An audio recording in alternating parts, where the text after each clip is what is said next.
नमस्कार. मी स्वाती क्षीरसागर कथा या चॅनलवरती आपल्या सर्वांचं स्वागत करते. हिरण्यगर्भ एक कादंबरी. कथा ब्रह्मांड नायकाची श्री स्वामी समर्थांची. भाग 3. हिमालयातील एका दुर्गम गुप्त जागी 7 जण चर्चेला बसले होते. संध्याकाळची वेळ होती. या 7 ऋषी महोदयांवर म्हणजे कश्यप, अत्री, वशिष्ठ, विश्वामित्र, गौतम, जमदग्नी आणि भारद्वाज यांच्यावर पृथ्वीवर सध्या चालू असलेल्या मन्वंतराच्या प्रशासनाचा भार होता. आजची सभा विशेष होती. उद्या असणाऱ्या आषाढ पौर्णिमेच्या सिद्धांच्या महासभेत उपस्थित राहण्यास साक्षात या सर्वांचे मालक येणार होते. दरवर्षी होणाऱ्या अभूतपूर्व व अद्भुत अशा या महासभेस त्यांच्या मालकांचे प्रत्यक्ष सान्निध्य व मार्गदर्शन लाभणार होते. हा होणारा गुरुपौर्णिमेचा कार्यक्रम खास होणार होता, कारण पुढच्या 1000 वर्षांची सृष्टीच्या नियमन व प्रचलनाची रूपरेखा त्यांच्या मालकांकडून समजणार होती. आणि ते मालक तिसरे कोणी नसून हिमाच्छादित दुर्गम शिखरावर प्रगट झालेले योगीराज होते. सप्तर्षींना काय करू आणि काय नको असे झाले होते. वातावरणात अगोदर सर्वत्र आनंदाच्या स्पंदन लहरी उठत होत्या. गोरज मुहूर्तावर सूर्यनारायणाची मावळती प्रकाशकिरणे हिमपर्वतांवर पडून मंदपणे परावर्तित होत होती. हिमालयातील अत्यंत उंच स्थळी पसरलेल्या त्या पठार जागी एक सपाट लांब रुंद शिळा होती. सर्व सप्तर्षींनी तिची निवड योगीराजांच्या आसनासाठी केली होती. तसेच त्यांच्या उजव्या व डाव्या बाजूस 2 विशेष अतिथी या अभूतपूर्व महासभेस येणार होते. त्यांच्यासाठी ही जागा तयार केली. आषाढ शुद्ध पौर्णिमेच्या चंद्रासही आज उगवण्याची घाई झाली होती. हिमपर्वतावरील उंच पठारावरून ते चमचमते चंद्रबिंब विशाल भासत होते. आज त्याचा नितळ व शांत प्रकाश काही विशेष आल्हाददायक वाटत होता.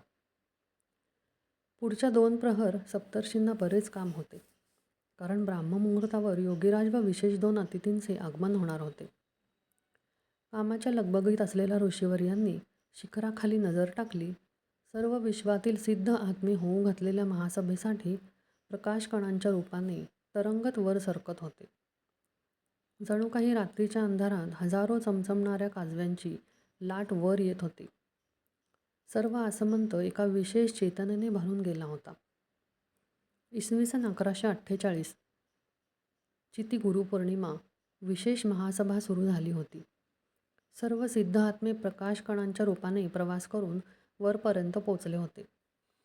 ते प्रगट होऊन स्थानापन्न झाले. आता पहिल्या विशेष अतिथींचे आगमन होणार होते आणि त्यांचे नाव होते शिव गोरक्ष बाबा, जे सर्व विश्वात महाअवतार बाबाजी योगाचे प्रणेते म्हणून ओळखले जातात. जमलेले सर्व सिद्ध परमात्मांचा स्तुतिपाठ म्हणत होते. महाअवतार बाबाजींचे आगमन झाले.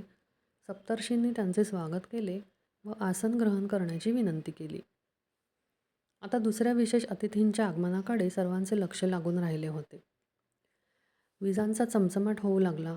दुसरे विशेष अतिथी श्री गुरुदत्त महाराज त्यांच्या योगी स्वरूपात प्रगट झाले. सर्वजण उठून उभे राहिले. सप्तर्षींनी त्यांचे स्वागत करून त्यांना सन्मानपूर्वक आसनस्थ केले. आणि आता सगळ्यांची नजर मुख्य आसनाकडे लागली. त्यांना वेध लागले होते ते परब्रह्माच्या आगमनाचे. ब्राह्ममुहूर्तावर तो क्षण आला. योगीराज तेथे प्रगटले. त्यांच्या स्वागतासाठी श्री दत्त महाराज आणि श्री महाअवतार बाबाजी उभे होते आणि त्यांच्या पाठीमागे सप्तर्षी हात जोडून उभे होते. सर्व लाखो सिद्धांचा जमलेला समुदाय योगीराजांचा जय जयकार करीत होता. एक अभूतपूर्व दृश्य, जे हजारो वर्षात एकदाच घडते ते घडत होते. सृष्टी स्तब्ध झाली होती. श्री दत्त महाराज व श्री महाअवतार बाबाजींनी योगीराजांना तेथे मध्यभागी असलेल्या सप्तर्षींनी निवडलेल्या विशेष शिळेवर आसन ग्रहण करण्याची विनंती केली व त्या महासभेची सुरुवात झाली. योगीराजांनी स्वागत स्वीकारले व सर्वांना शुभाशीर्वाद दिले. मानेनेच खूण करून कश्यप ऋषींना सभा सुरू करण्यास अनुमती दिली. सभेत जमलेले सर्व सिद्ध आपापल्या नेमून दिलेल्या कामाचा अहवाल देऊ लागले. योगीराज श्री दत्त महाराज व श्री शिवगोरक्ष महाअवतार बाबाजी प्रसन्नतेने मान डोलावित होते. आता सर्वांचे कान श्री योगीराजांच्या मुखातून ओघवणाऱ्या सरस्वतीकडे लागली होती. श्री योगीराज बोलू लागले आणि म्हणाले, सध्या कलियुग चालत असून सनातन धर्म व सृष्टीच्या पालनासाठी सर्व सिद्ध महात्म्य जे काम करीत आहेत ते अत्यंत प्रशंसनीय आहे. या काळात पुढची 7 शतके मी स्वतः अवतार घेऊन भारतवर्षात भ्रमण करणार आहे. 14व्या शतकाच्या सुरुवातीला म्हणजेच 1320 ते 1352 इथंपर्यंत मी श्रीपाद शिववल्लभ या नावाने अवतारित होईन. पण 14व्या शतकाच्या उत्तरार्धात म्हणजे 1378 ते 1459 मी व्रतस्थ संन्यासी श्री नृसिंह सरस्वती स्वामी म्हणून ओळखला जाईन. सद्भक्तांचा उद्धार करून 350 वर्ष कर्दळीवन तपासाठी बसेन व 19व्या शतकाच्या सुरुवातीस भारत भ्रमणास निघेन. संपूर्ण भारत भ्रमण करून 19व्या शतकाच्या उत्तरार्धात म्हणजे 1856 मध्ये प्रज्ञापुरीस येऊन तिथे 22 वर्ष लीला दाखवून निजानंदी बैसेन. येत्या 730 वर्षात मी तुम्हा सर्वांच्या बरोबरीने सदेह कार्यरत राहून सकल प्राणीमात्रांचे अभिष्ट चिंतन शुभम भवतु.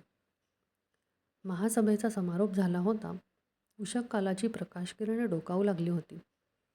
सर्व सिद्ध आत्मे, सप्तर्षिगण, श्री दत्त महाराज व शिवगोरक्ष बाबाजी महाराज आपापल्या स्थानी रवाना झाले आणि योगीराजांनी परत भ्रूमध्यात दृष्टी खिळवली आणि सर्व आसमंतात ओंकाराचा ध्वनी घुमला.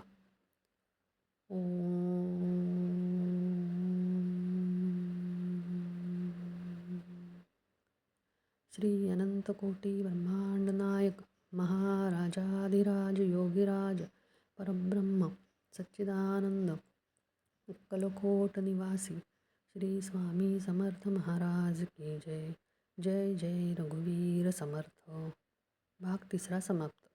धन्यवाद.